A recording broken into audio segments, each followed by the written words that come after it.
Daghang mga estudyante na ang nagpa-enroll sa dakbayan sa Talisay karong school year, bisan og online o modular ang pamaagi. Samtang mga gadgets, himalitan na usab kaayo. Si Lian Singkulan sa report. Gibutyag sa Schools Division Superintendent sa dakbayan sa Talisay nga daghan na ang mga estudyante nga nagpa-enroll karong school year. Ang mga enrollees moabot na og 32,093 gikan sa mga pampubliko ug pribadong tunghaan. Nagpadayon pa usab ang enrollment.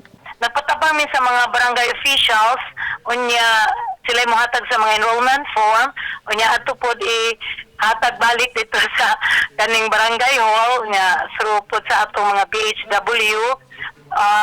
Ato pong schools na apoy mga kaning drop boxes gani sa gates kung gusto sila.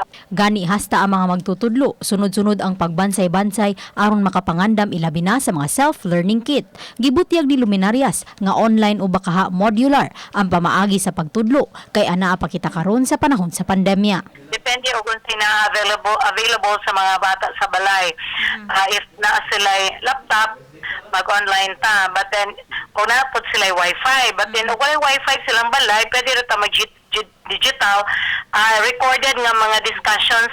Samtang kun mga gadgets ang hiskutan, himalitan na usab kini ning panahona. Sa usa ka mall sa dakbayan, usahay tapok ang gyud sa mga mamalitay kining usa ka tindahan tungod kay mas mo barato ang ilang mga baligya. Matud pa nga usa sa mga halinon sa mga customer ang mga gagmayng tablet nga kapin sa 2,500 ang presyo. Sagol-sagol, dili parehas dam na cellphone. Gusto sa silang cellphone, gusto sila dako-dakog screen, tablet, ana. Mananawag cellphone, ma'am. Para sa mga bata ba, estudyante. Gawa sa mga cellphones ug tablets, himalitan usab ang mga laptop. Kun kaniadto puno gid kining stante sa mga laptops. Apan karon mga kapuso, inyo makita nga sinaw na ug gani ang uban wala na isod tungod kay himalitan gyud kini ning panahona. Halinon usab ang printers nga matud pa sa mga naninda parehong gamiton sa mga mag-online classes ug sa mga trabahante nga nag-work from home.